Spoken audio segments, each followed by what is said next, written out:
So, just a quick announcement. If you want to get the most practical strategies, tools, and tips on team culture, be sure to follow at TOC Culture on Instagram, YouTube, and TikTok. We've recently restarted our Culture Builder podcast series as a video cast where nearly every day we are sharing 1 to 2 minute shorts for coaches, athletes, and sports parents. So, follow us on Instagram, YouTube, and TikTok at TOC Culture so you don't miss out on the culture builders, the practical strategies, tools, and tips to build a great team culture. High performance. This is a word being used more and more to describe the type of athlete or a sporting culture where people are committed to being the very best they can be. When I think of what a high performance athlete looks like to me, I think of some of the athletes I've been fortunate to spend time around at the professional and international levels of sports, and even a few collegiate Division One athletes. They don't just show up when they're expected to show up. They show up early, or maybe they stay late. They watch film, they do mental training. They're disciplined with their nutrition and sleep. And more, we're seeing that they even make time for the important relationships in their life and downtime to recover.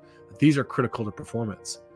These athletes, though, they are always looking for that edge, those 1% improvements, and they're looking for those in almost everything they do in life. Now, whether we've coached, worked with, or just watched some show on Netflix about these high performance athletes, we all have a sense of what it looks like. But what does high performance as a leader look like? The high performing general manager, athletic director, or head coach, how do they operate? Well, I'd argue many coaches have the wrong perception of what high performance looks like. They think it's late nights of film, sleeping in the office, forgetting to eat, or even just eating poorly because you're so busy grinding and preparing for the next game. They think it's sacrificing exercise, time with family, and not having the time to work on themselves, doing things like reading or mental training. They're making all these sacrifices for the team so they can win. Well, this is what many might think is high performance in coaching. I would disagree. The high performance leader, in my opinion, they take care of themselves. They work on themselves. They're always working to bring the very best version of themselves to the team, the program, the organization, and even their families. They are committed to their long-term growth, not just short-term success. Now, in part 2 of our conversation with the leadership coach, Brian Levinson, this is what we're going to be discussing. What does high performance leadership look like from Brian's perspective?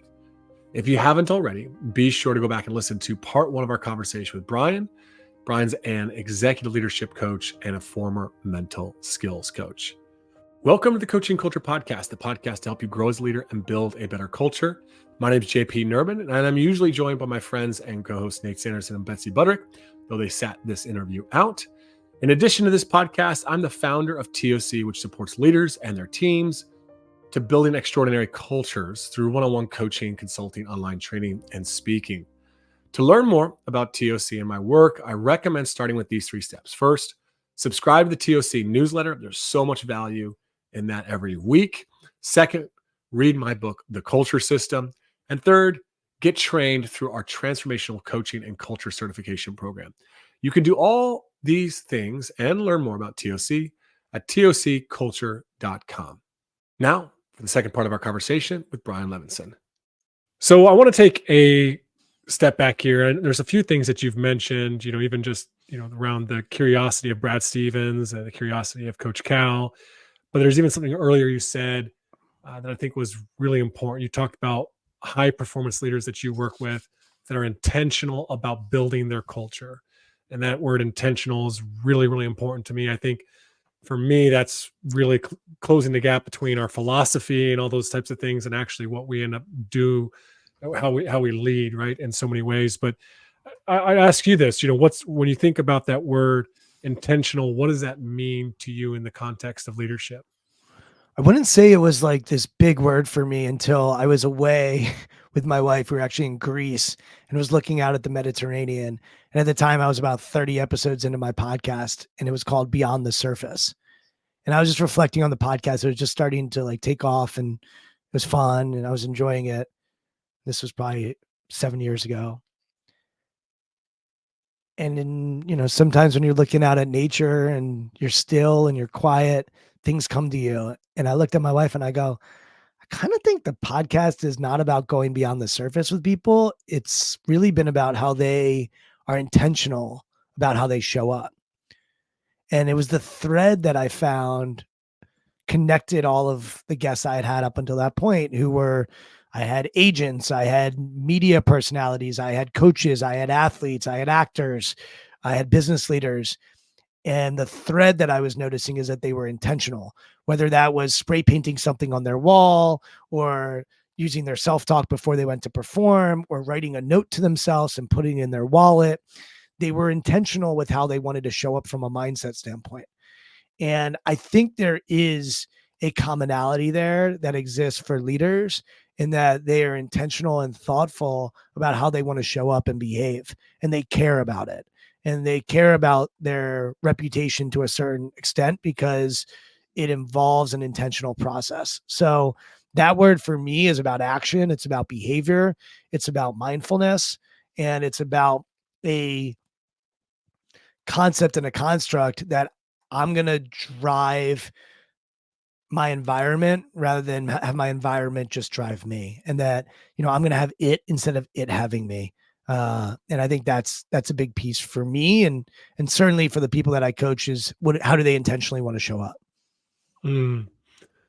And let's unpack that a little bit more. You said it's about action, behavior, mindfulness. Tell us a little bit more about that.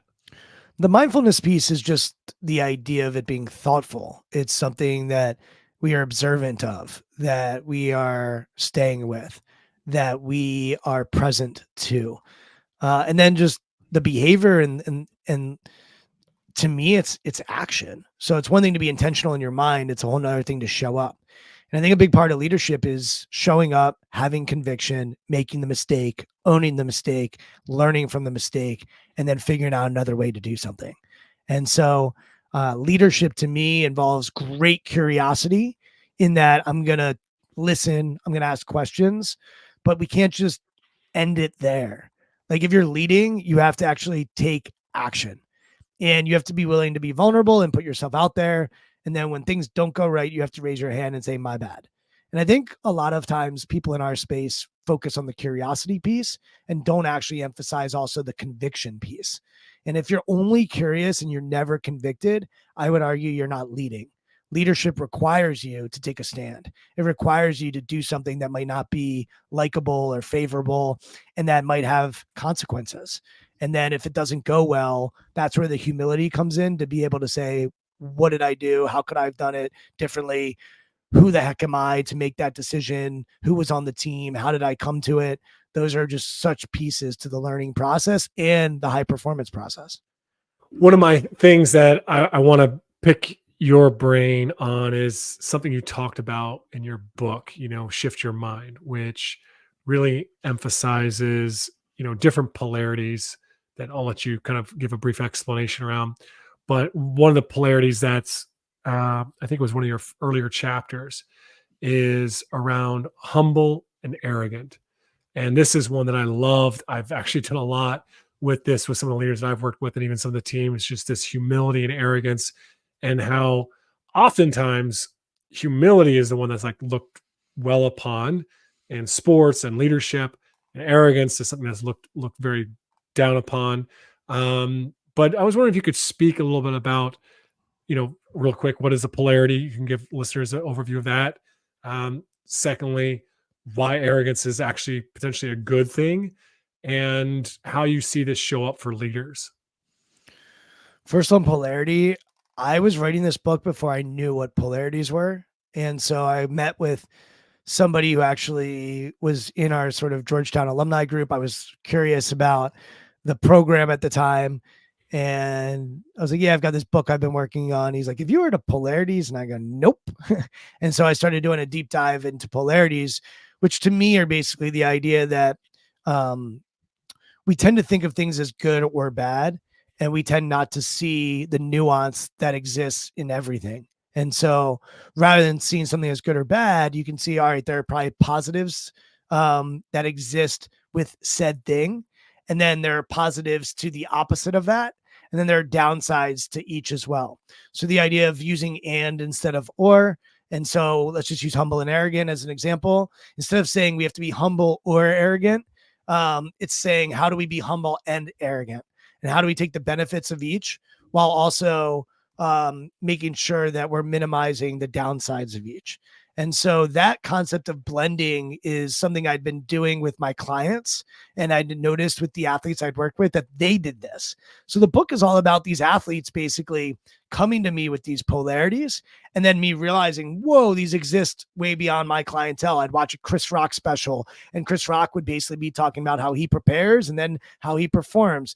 And then I'd watch a special on Kobe Bryant, and Kobe would be sharing how he prepares and how he performs. And then I'd hear Beyonce share her mindset for preparation and performance. And they wouldn't necessarily say, my mindset for preparation is this, my mindset for performance is that. But underneath it, if you were actually listening for it, once you saw it, you couldn't unsee it. And when I say you, I'll just speak for myself. I couldn't unsee it. I became obsessed with this stuff. And the humble and arrogant one is the first shift that we talk about. So there's 9 of them that we focus on in the book. There were another 30 that got cut off the chopping block that we thought it would just be too much for readers. So we focused on these 9. These were the most powerful from a research standpoint and also from an anecdotal evidence standpoint. And honestly, 4 years later, the arrogant one, I still am torn on. Like, people ask me all the time, like, what would you have done differently if you were writing it today? I, like you said, humble is something that's widely accepted as generally good. Although I think humble in performance can really get in the way for people. And I would tell you, my clients that were humble in performance, it was their number one Achilles. It was the number one thing that they struggled with, is they brought their humility into a performance and it hurt them drastically. But that word arrogant, it triggers people because they've had an arrogant boss, or they had an arrogant parent, or they had an arrogant friend or spouse that burned them. And I really try to make it clear in the book that I'm not saying be arrogant all the time. I'm simply saying be humble in preparation and then shift into being arrogant in performance. But I think some people see that word and they just run for the hills. Now, I still am convicted and believe that it's the right word. But could I have said be curious in preparation and convicted in performance? Then maybe it would have still gotten the message across in a better way. That's the humble side of me that I wonder about. But for me, yeah, like arrogance, if you study a lot of the elite performers, they have this unshakable belief in themselves and their identity that they're not going to get burned or tarnished because they fail, and they're willing to go for it. And after the performance, they'll go back into that humble state.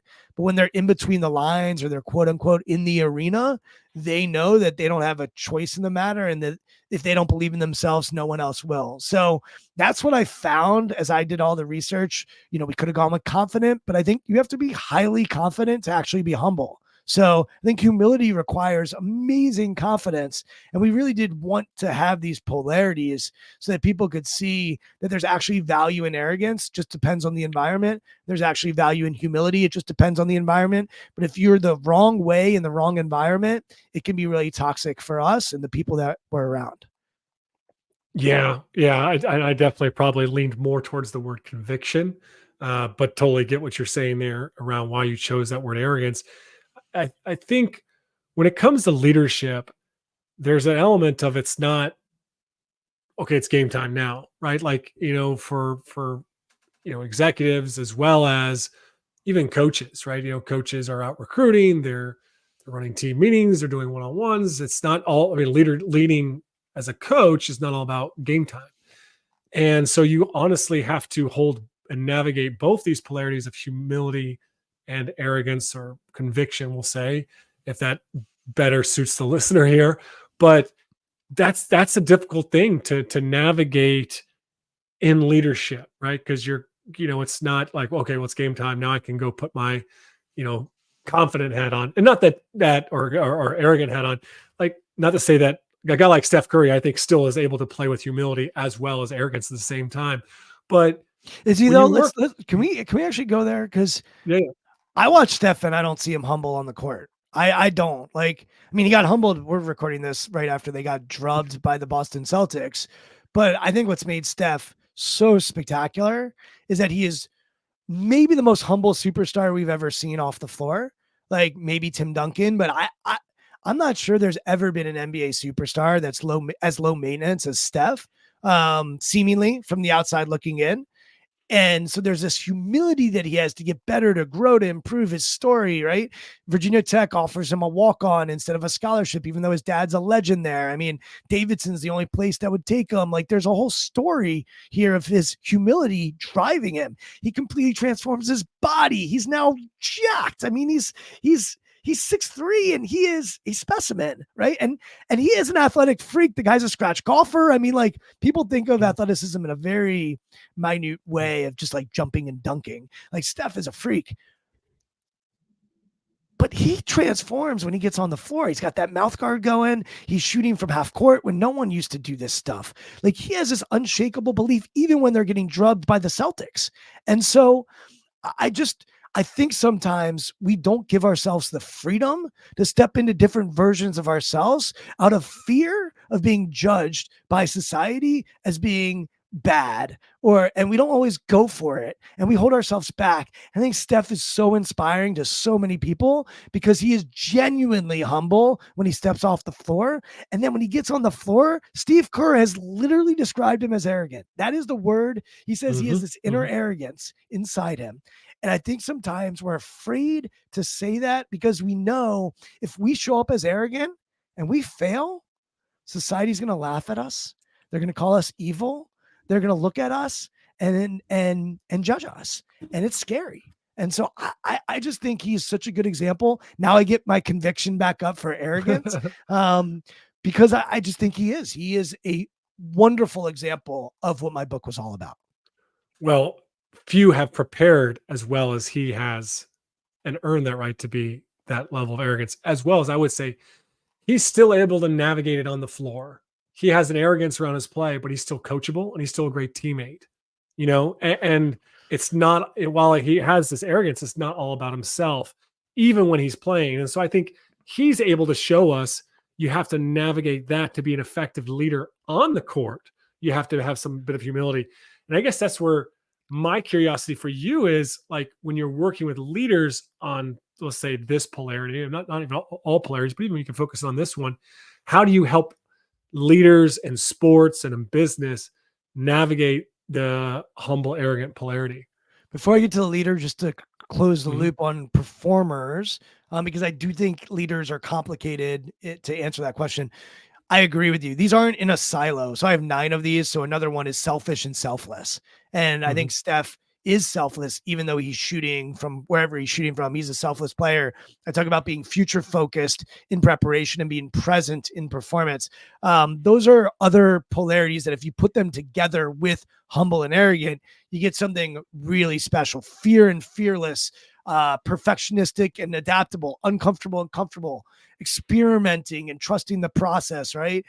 Analyzing and instinct. Like, these are all the different ones that I talk about in my book. And if you blend them all together and take maybe 3 of them, you get something like really beautiful that can come out from even like the polarity to the other polarity. So now you're working with 2 and 2 and 2 and 2 and 2 and 2. For leaders, once again, I would go back to that idea that in my experience, you have, let's just use business. You have a salesperson. They're similar to an athlete. Their job is to go execute, put their head down, do their job. Then you have a sales manager. A sales manager is closer to a coach, right? Sales manager is trying to get the most out of their team, win the day, win the game, win the moment, whatever you want to call it. That's similar. And by the way, we've all seen salesperson, not necessarily a great sales manager. Star athlete, not necessarily a great coach.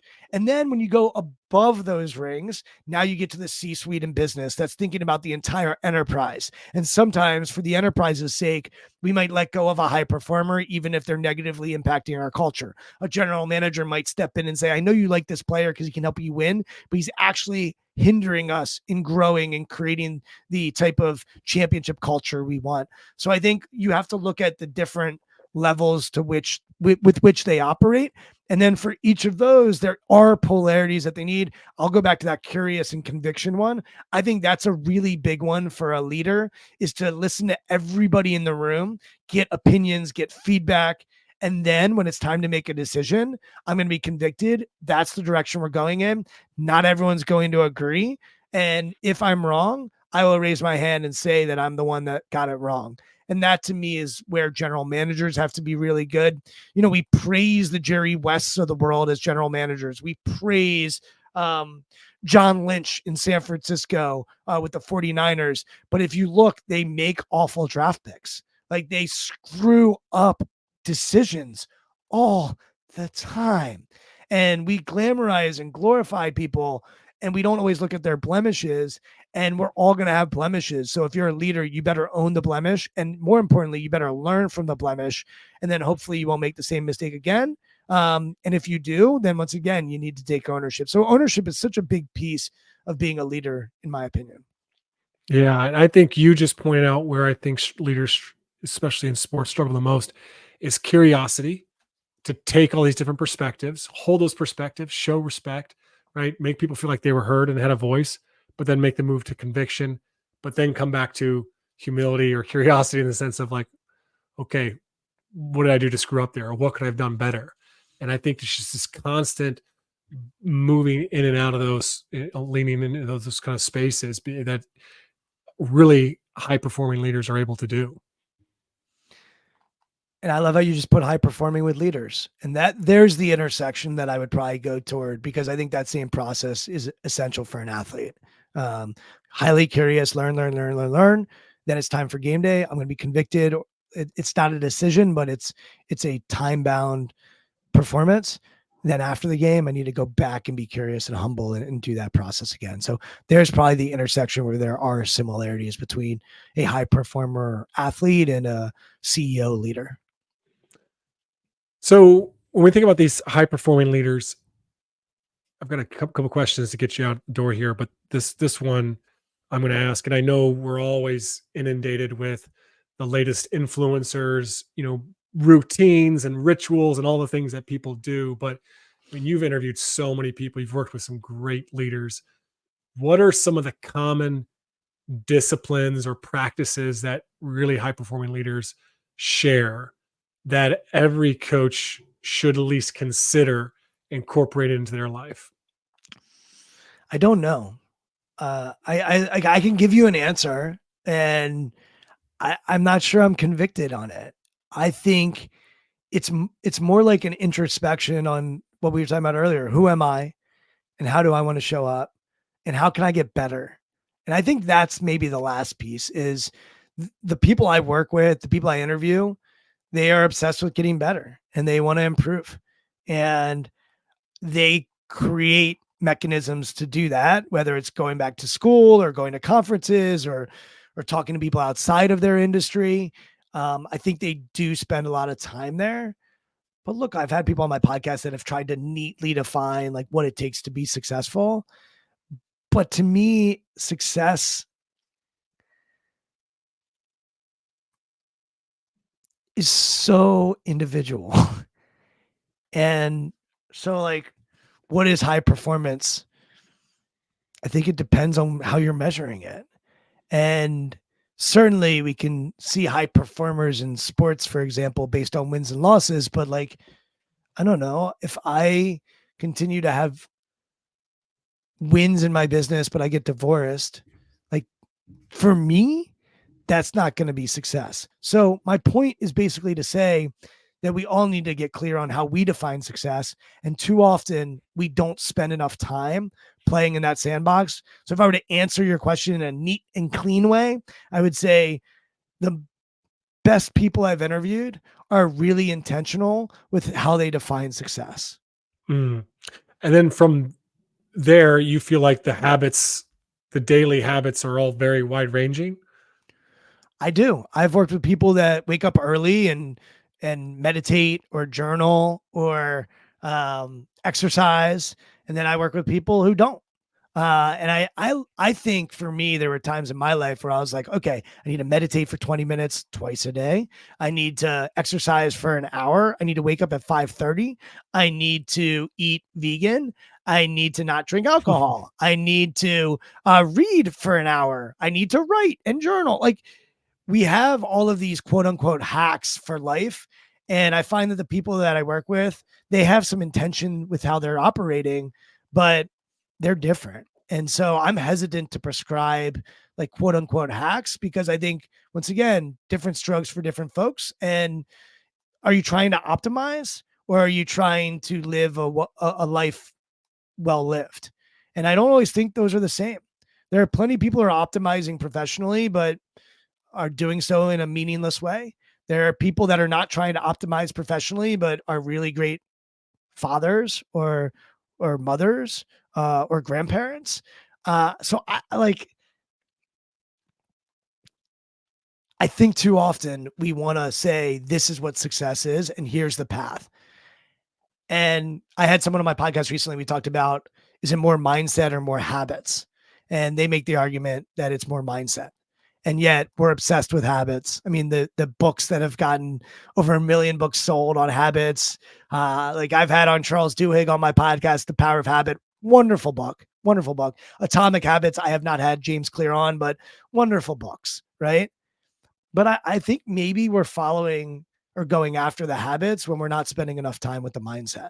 And that is something I'm thinking about right now. I'm not sure about, but it's something I'm pondering. And if I think about the mindsets of the people, that's where I find more similarities. And that's what I ended up writing my book about as well. Mm. I want to ask you what are the habits that help you to shift your mindset, but I'm going to refrain from asking that and just, when you think about the important things that people do to help maintain that mindset, is there any common themes there? Look, I think they're learners, right? Like, and that whether they read or they watch TED Talks or they listen to this podcast, they do love to learn. And so that piece, I think, is the openness to learning is a common theme thread. People don't work with me if they're not interested in learning. So I'm getting a unique like sample size. You don't sign up for coaching unless you want to learn. And then I would argue, even with my podcast, like the people that come on my podcast tend to be people interested in learning and also sharing. But I think that would be the thing that I noticed. They're highly curious. They want to learn. They want to get better. They're ambitious. They're driven. They're open minded. Like those are the themes that I notice, and also those are the clients that I seek out. Like I want to work with people that are like that. And I guess for myself, I aspire to bring those qualities into my work as well. And the more that I do those things, the better things tend to work out for me. Mhm. I'm going to get you out of here on this. When you think about your work as a executive leadership coach, what's the biggest, most important mindset shift that you've experienced? Before we started talking, we've talked a lot about curiosity. So I think people have gotten their curiosity fix. Like if I were to write another book, it might be all about curiosity. But I'll tell you something else that's really come out of my podcast. And we were talking about it before we started recording, which is collaboration. And I struggle to collaborate. I like being in control. I like making sure that I have autonomy to do things the way that I want. But I have collaborated with people to make my podcast better. I have collaborated with people to make my coaching practice better. I have collaborated with people to make sure my facilitation when I am in front of a organization is better. I've co-facilitated a bunch of stuff with people. So I think that's a growth edge for me that I'm still undertaking, which is how do I continue to collaborate? I think I've been able to get to where I am in collaboration. There are people that give me opportunities, whether it's a client or a coach, like that I'm genuinely grateful for. And I collaborate with them. But I think even beyond that, like going outside myself is sort of another stage for me. And learning how to maybe let go of control a little bit and not have it be threatening my autonomy is a big piece of the puzzle for me. So it's still a work in progress. I would say the biggest change I've made is to try to lean into curiosity. And the change I'm trying to make is to be a little more collaborative, just because when I study people, they are often highly collaborative that are doing really cool stuff that's making an impact on the world. And I think it's hard to do so by yourself. Well, man, I'm excited to be collaborating and partnering with you on some things here in the future. So thanks for coming to the podcast and thanks for the friendship. Thanks, JP. I appreciate you. All right, that's a wrap of our conversation with Brian. If you know me, I was super excited, but not really surprised when Brian brought up that word intentional. Intentionality is the number one missing ingredient to great leadership. As I wrote about in the culture system, I really appreciated Brian discussing as well this polarity of humility and arrogance or conviction. We just scratched the surface in this conversation. So there's much more for us to explore. So, Nate, Betsy, and I are actually recording an episode around that topic, which we'll be sharing with you in the next few weeks. So be sure to subscribe to the podcast if you don't already and keep listening. In all my conversation with Brian, though, I think the thing that has stuck with me the most is this: do not get caught up in the leadership hacks or habits. Focus on the mindset. He's had me really reflecting on my last 10 years, particularly my own growth as a leader, as a person. And I was been asking, what is it, mostly my habits, or has it been my mindset that's led to my growth? Now, I'm not sure if it's a chicken or an egg question, but I think Brian is right. We would all do well to reflect on the question he posed for us, which is, are we trying to optimize through habits, or are we trying to live a life well, right? So are we trying to optimize, or are we focused on living a life well lived? I far too often am caught up in the optimization. I'm looking for those hacks, those habits. And yet, when I think of all the high performance leaders that I know and in sports, the ones that I admire the most, it's the ones who live life well that I respect the most. Sure, they have great habits, but I think that flows from their mindsets of gratitude, abundance, and a commitment to the long term growth and bettering themselves. You can follow Brian and his website, strongskills.co. He's on X at Brian Levinson. Also, he's got a fantastic podcast, The Intentional Performers. Don't forget to pick up a copy of his book, Shift Your Mind. It's really practical on the mental side, a great read for athletes, not just coaches. Lastly, thanks for listening, and be sure to follow us at TOC Culture on Instagram, TikTok, and YouTube. Also at Amazon and Audible and Apple Books, you can pick up copies of The Culture System and The Sports Parent Solution. Also, go to our website, tocculture.com, to learn more about one-on-one coaching or to start your transformational coach and culture certification.